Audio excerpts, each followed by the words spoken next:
Olá pessoal, aqui é a Fernanda do Prazer da Literatura e no vídeo de hoje nós vamos conversar sobre um dos clássicos da literatura norte-americana, As Aventuras de Huckleberry Finn, do Mark Twain. Esse livro aqui é realmente um dos grandes títulos da literatura norte-americana. Há muitos críticos e intelectuais que dizem que esse é o principal romance norte-americano, então é muito importante que a gente leia e discuta sobre esse livro. Ele foi publicado em 1884, mas na verdade a história se passa uns 40 ou 50 anos antes, ou seja, em 1830, 1840. Então, na época pré-Guerra Civil Americana. Nesse período da Guerra Civil, como nós sabemos, os Estados Unidos foram divididos em dois. Os estados do norte pertenciam à União, que eram estados que eram contra a escravidão, e os estados do sul, que eram os estados confederados, que tinham uma economia baseada na agricultura e dependiam fortemente do trabalho escravo, eram a favor da escravidão. Então, nos estados do sul, nos estados confederados, a escravidão era legal. Então, esse livro que se passa em 1830, 1840, nós conhecemos o protagonista dessa história, o Huckleberry Finn, que é um garotinho de uns 10, 12 anos, e é ele que conta a história em primeira pessoa. Ele nasceu no Missouri, que é um dos estados onde a escravidão era legal. Então ele é uma criança dessa cultura sulista norte-americana, em que as pessoas tratavam os negros como inferiores. É claro que, felizmente, essa fase já passou. Anos depois, com a eleição do presidente norte-americano Abraham Lincoln em 1860, ele começou uma campanha contra a escravidão. Em 1861, explodiu a Guerra Civil Americana com a secessão entre Norte e Sul. O presidente Lincoln foi reeleito em 1864, infelizmente assassinado em 1865, mas nesse mesmo ano, 1865, houve a 13ª emenda à Constituição norte-americana, em que se estabelece que a escravidão não é permitida.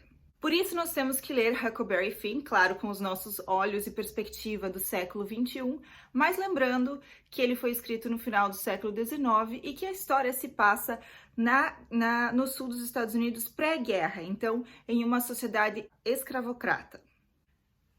O personagem principal desse livro, Huckleberry Finn, aparece em um outro livro do Mark Twain, que na verdade é um pseudônimo do autor Samuel Clemens, e se trata do livro As Aventuras de Tom Sawyer. Então, Huckleberry Finn apareceu pela primeira vez nesse livro aqui, As Aventuras de Tom Sawyer, em que o protagonista é o próprio Tom Sawyer, escrito em terceira pessoa, que é outra criança.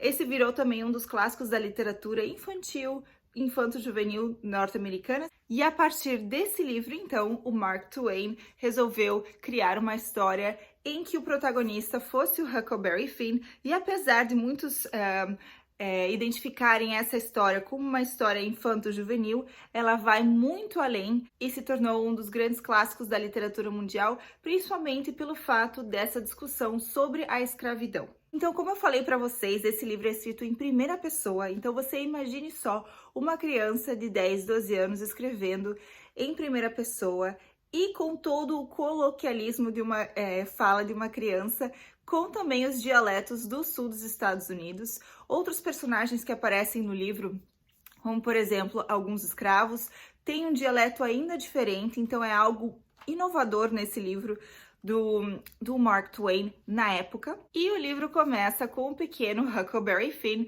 sendo educado ou civilizado, como ele diz, pela viúva Douglas e pela Miss Watson, que são duas mulheres que estão tentando ensiná-lo a ler, a escrever, a ensinar sobre religião, sobre as regras da sociedade, mas ele se sente muito preso nesse estilo de vida e ele não quer ser civilizado, como ele diz. Até que um dia ele recebe uma visita inesperada, que é a do seu pai, que estava desaparecido há algum tempo. O pai dele é um personagem alcoólatra, violento, E ele descobre que o Huckleberry Finn recebeu uma quantia em dinheiro. Essa história é contada em As Aventuras de Tom Sawyer, como ele conseguiu esse dinheiro. E então ele vem justamente para tentar extorquir esse dinheiro do seu filho. Como ele não consegue, ele é impedido pelas autoridades, ele rapta o Huckleberry Finn e leva-o para viver com ele em uma cabana no meio da floresta. E aí, aos poucos, o Huck vai se readaptando a essa vida mais livre, em meio à natureza, e ele descobre que ele se sente muito melhor assim do que estudando e com roupas apertadas e indo para a igreja todo domingo.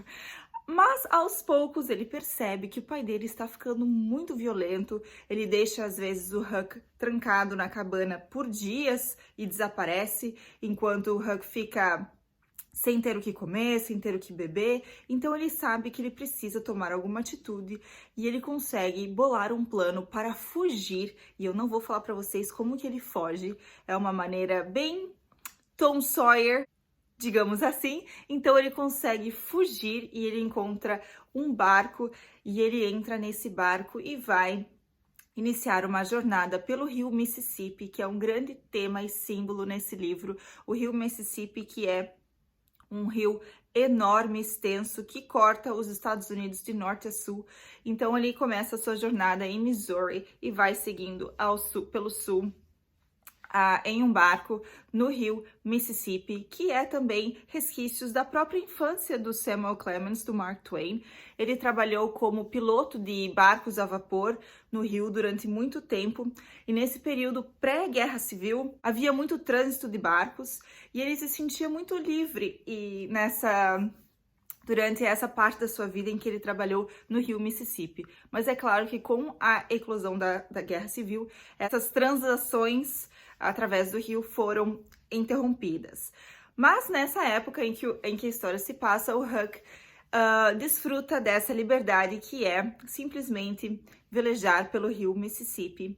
E aí ele vai parando de cidade em cidade, e em cada cidade ele cria uma nova identidade para si mesmo, encontra pessoas diferentes, tradições e costumes diferentes, e conforme ele vai indo mais para o sul, ele percebe como a sociedade sulista norte-americana é cheia de preconceitos e hipocrisia, principalmente nas suas relações com os escravos e com os negros. E em uma dessas paradas ele encontra uma pessoa familiar, que é justamente Jim, que foi um negro que era escravo da Miss Watson, mas que fugiu porque ele queria se reencontrar com a sua família. Quando ele foi comprado para trabalhar como escravo, ele foi separado da sua mulher e dos seus filhos, então ele decidiu fugir da fazenda da Miss Watson para reencontrar a sua família.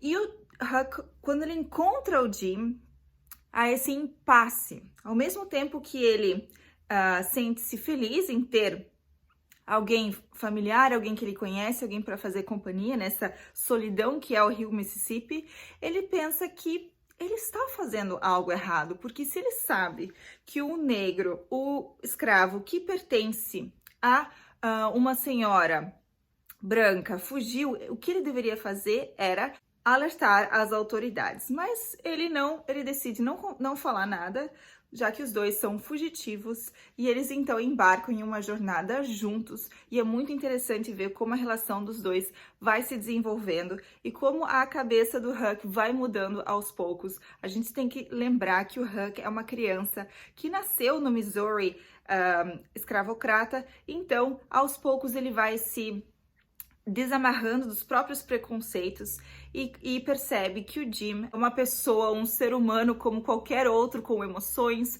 com sentimentos, com vontades, e os dois vão criando uma relação e uma amizade, claro que conturbada. Eles encontram outras pessoas pelo caminho, eles encontram o Duke e o Rei, que são dois golpistas que só pensam em tirar vantagem das pessoas pelas cidades pelas quais eles passam. E aí há essa questão, esse debate interno no Huck, que é o que é certo e o que é errado, e ele vai vendo que ele precisa ter as suas próprias conclusões e se distanciar desses costumes, dessas amarras da sociedade e da religião. Eu já tinha lido esse livro quando eu fiz a faculdade de letras, reli ele agora recentemente e foi uma experiência maravilhosa outra vez. Espero que vocês tenham a vontade de ir atrás desse título e de ler e saber mais sobre essas aventuras do Huckleberry Finn, o seu desenvolvimento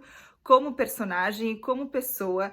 Há uma edição brasileira publicada pela Clássicos Zahar, que traz a tradução do José Roberto Shea, que é o meu orientador do doutorado na Universidade Federal de Santa Catarina, e além de traduzir o Huckleberry Finn, que é um trabalho e tanto justamente por todos esses regionalismos e coloquialismos, ele traz uma introdução na qual ele escreve sobre esse processo de traduzir As Aventuras de Huckleberry Finn.